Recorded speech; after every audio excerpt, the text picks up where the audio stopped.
Hello students. In this session, I will just explain about the timer control in Visual Basic, and also I will cover one of the program that is the journal program for BSc Computer Science students. So I will just open the application Microsoft Visual Basic 6.0 to demonstrate what actually the timer control does. Select standard exe project. So this is the form designer window. To operate with the timer controller, in this toolbox we have a control called timer. So we have to pick the control. Either you can just select and drag the control on the form, or you can double click on this control so that it appears on the center of the form. Basically, the first point to understand about the timer is that it performs the timer related events, tasks. Okay, time based, or the events which are related to time intervals. And also we need to remember that whenever you run the application which has the timer in the application, that timer icon or this timer control will not be visible when you run the application on the form C. Even though I have included the timer control on my form, but like your command button, text boxes and labels, they are going to be by default, they will be visible on the form. You can anyway, that is you can hide them by changing the visible property of those controls, that is command buttons, text boxes, labels, some extra. Okay, but here the timer will be by default, it will be invisible, and also you cannot change that property. See, here are the properties of a timer. We have name property, as we know that this is the default property all the controls that have. Then we have enabled property. Enabled property is one of the very important property with respect to timer. Enable as well as interval property. These two are the very important properties of the timer. So what does enable property do? Enable property in the sense it will make the timer enabled. Means that whenever you set the enable property to true, and when you run the application, see in the background the timer will be activated. But if we have not written the code for the timer, so it is not performing any operation, but in the background the timer will be activated. And if you set it to this timer enable property, if we set it to false, then when you run this application, now the timer is not, that is enabled. Okay, it is by default it is set it to false. Now just now we have set it to false, so we can just change that. When you click on the command button, the timer should be enabled. Just you can write that for the command button, timer one dot enabled equal to true, like that you can write, you can change that. Fine. So what does the timer event does? So timer event basically performs the timer related operations. I will just demonstrate with the simple example before going to the journal program of BSc Computer Science students. So here I will change timer equal to timer enabled equal to true. It means that when you run the application, by default the timer will be enabled. Okay, and also this interval. What does the interval property? Interval means the time gap. This will be measured in terms of by default milliseconds.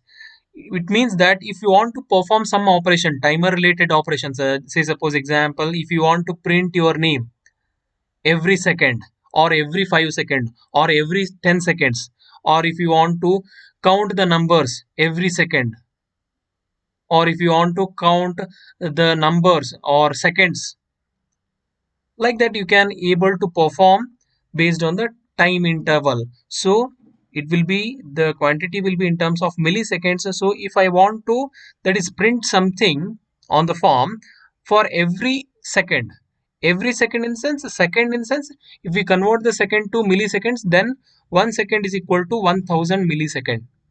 So here in the interval property of the timer, you have to mention the value of the interval property in terms of milliseconds only, not seconds. So 1000 milliseconds equal to 1 second now. So I have, instead of that is 1 second, I have mentioned here 1000.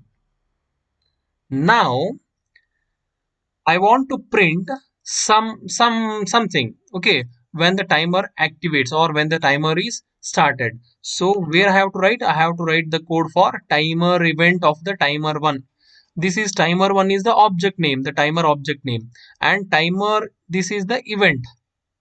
Okay, and for the timer only one event will be there. You can observe here, just see here, there is only one event, that is timer event only. So now I will just print some text. So what I will do in print, I will just JSS SMI.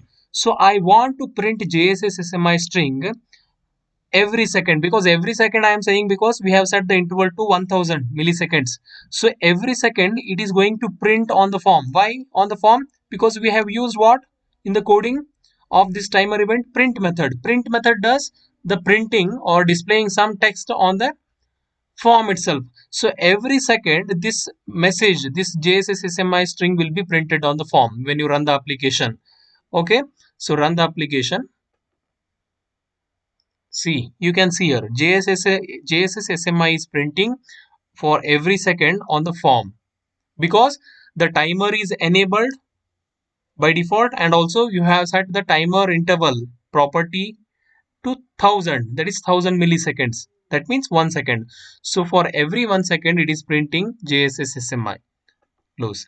Now what I will do for the timer, I will set the enabled property to false,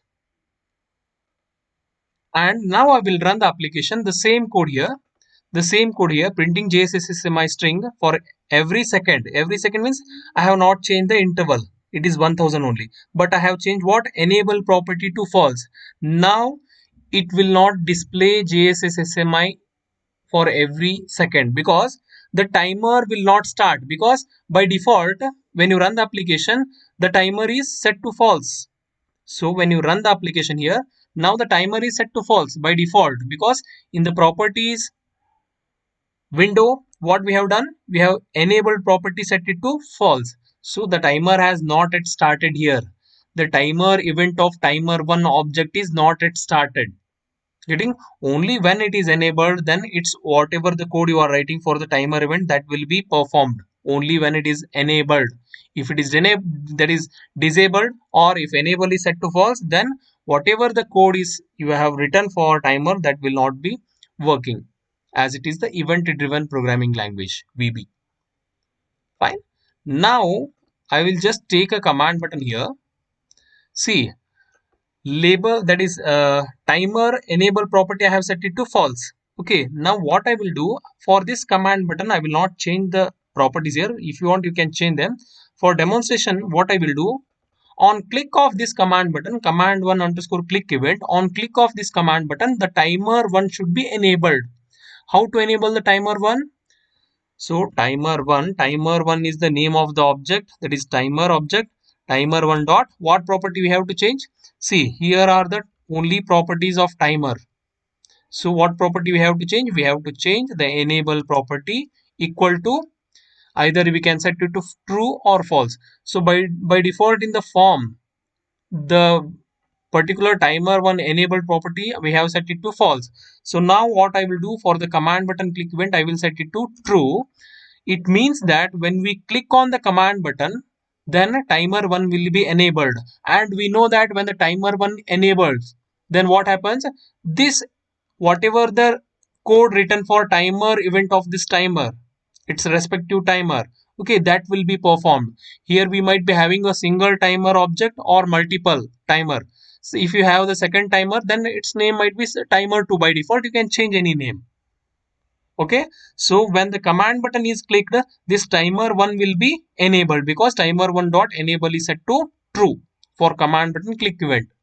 So when this timer 1 is enabled, then this code will be executed.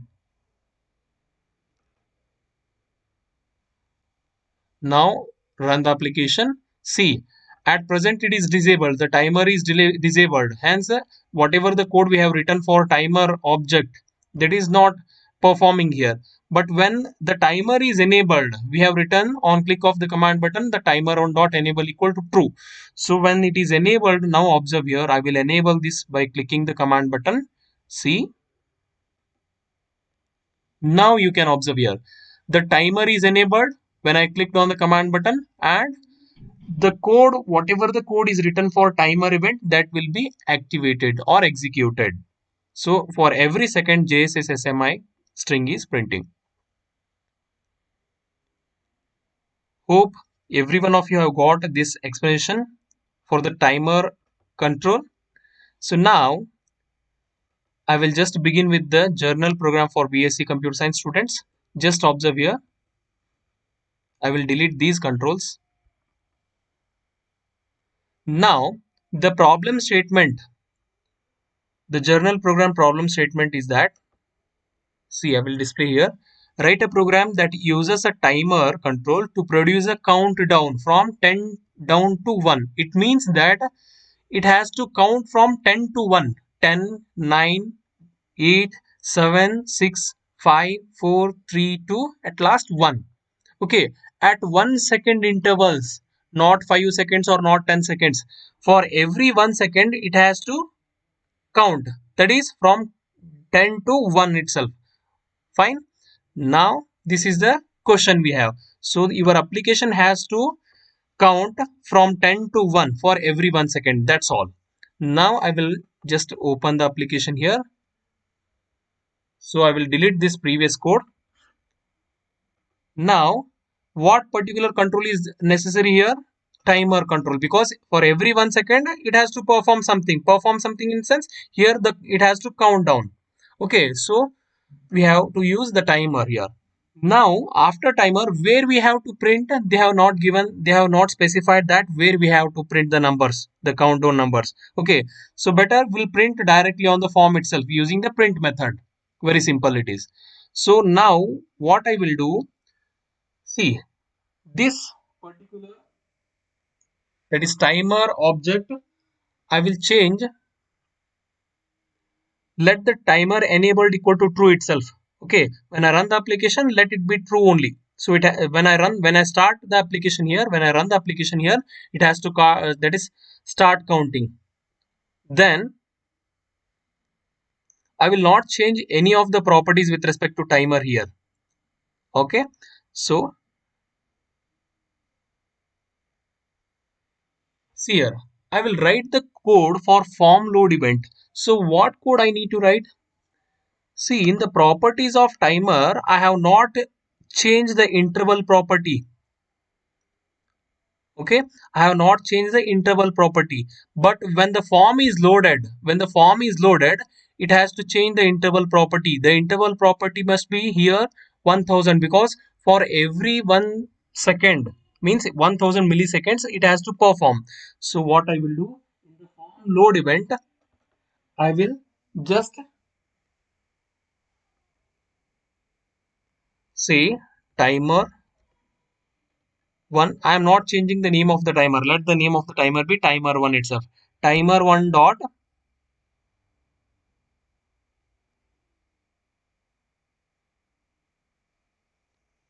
interval equal to, it should be 1000. So when I run the application, the form will be loaded. Okay, already we know what is form load event. In the events, we have seen what is form load, unload, all the events. So when I run the application, the timer will be low, that is the timer interval will be set to 1000.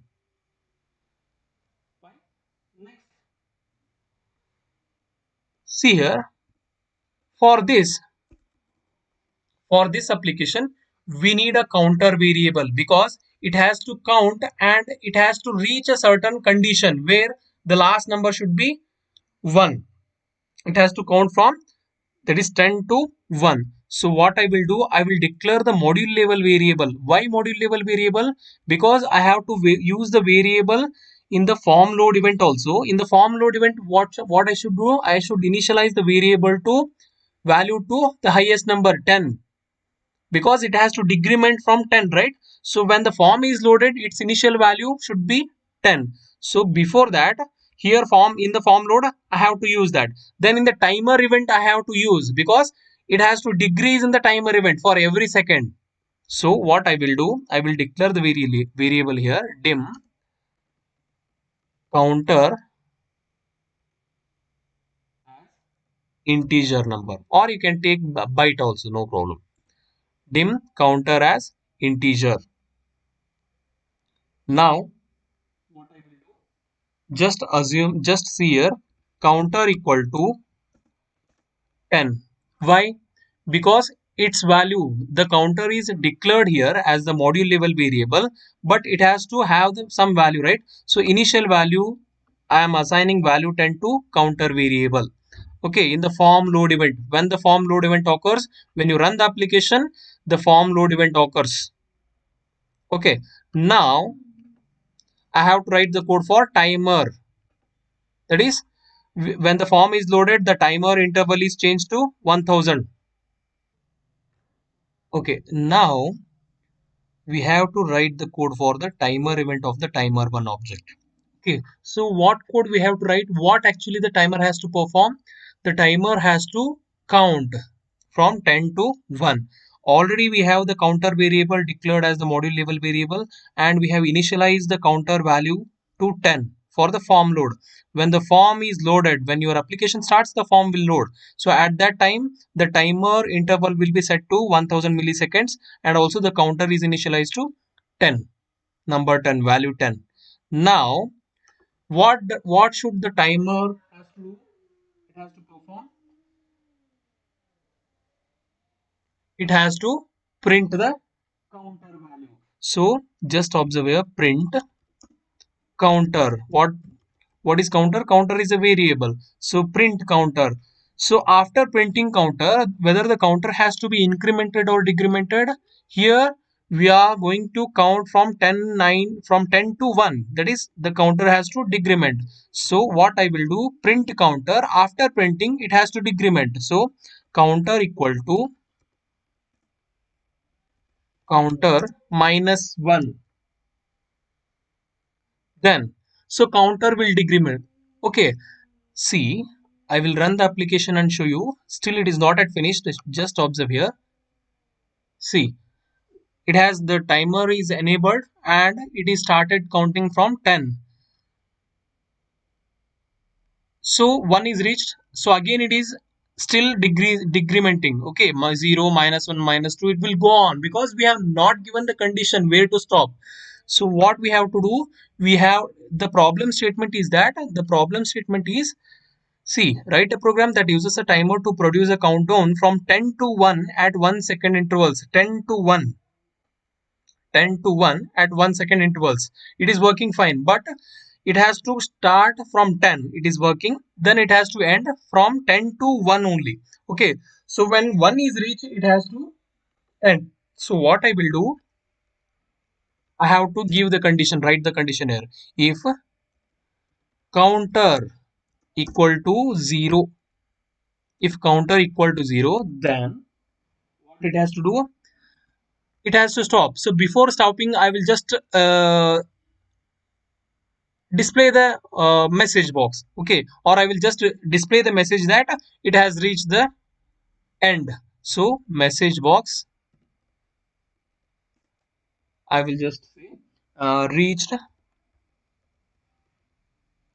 end, double quote. So I will just uh,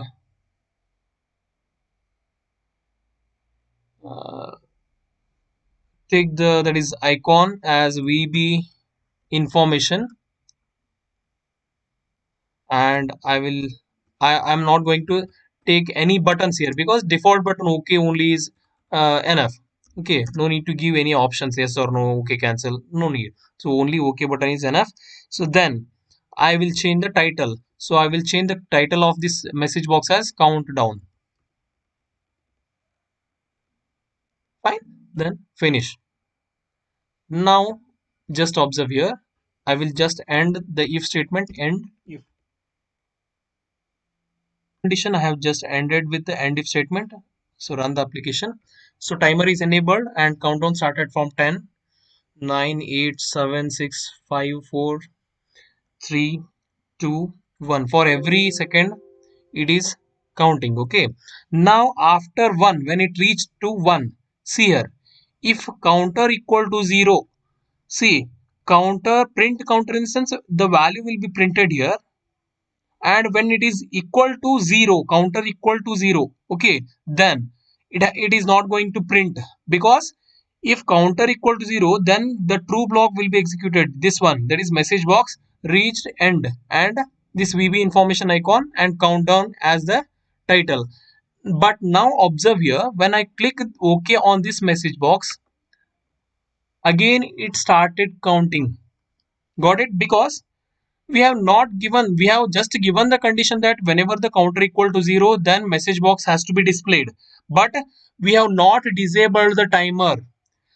Until the timer is enabled, its code, whatever the code we have written for timer event, that will be performed. So what we have to do, so for this we have to write that we have to change one of the property called the enable property of the timer, because whenever the counter equal to 0, then it is going to display the message. After displaying the message also, when you click on OK button, again it has started counting. Okay, so if you don't want to happen, or if you stop the that is counting when it reaches to 1, then you have to disable the timer. So how to disable the timer? In the if condition only, in the if condition block only, we have to write that code, because we have to, that is, disable the timer when the counter equal to 0. So after displaying the message reached end, the timer has to be disabled. So timer 1 dot enabled equal to false. Now run the application. So started 10, 9, 8, 7, 6, 5, so on. It will count from 10 to 1, and when it reaches to 0, it will not count, or it will not print then, and it will display the message that is reached end in the message box. And when you click on this OK, now after this message box, it will execute the next line. What is next line? Code timer 1 dot enabled equal to false. It means that timer 1 is disabled. So when the timer is disabled, then it should not perform these, whatever the code we have written for timer. Just see, when I click on OK, now it is not counting, only it has counted from 10 to 1 for every second. So this is the journal program for BSc Computer Science students.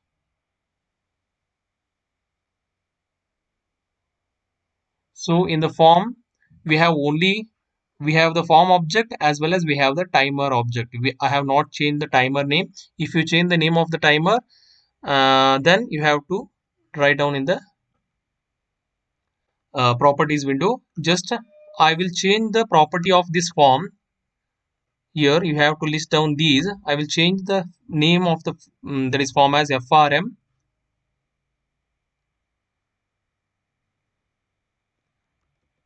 timer. Okay, then I will change the caption as countdown. Fine. So only these two properties I have changed. So remember these properties, and you have to list them out in the properties table. So once again I will run the application.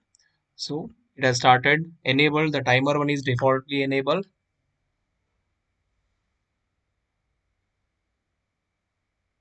For every second it is counting. Now it has reached to 0, and when it is 0, then this message will be displayed, and after that it will not count, because we have set, you can observe this code.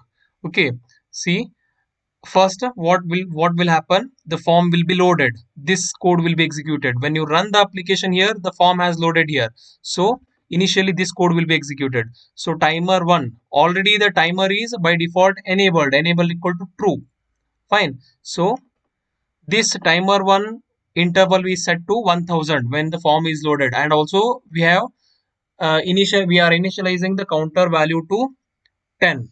So After that, when the timer is enabled, then this timer related code, the timer event code will be executed. So it will print the counter. What is the counter value initially?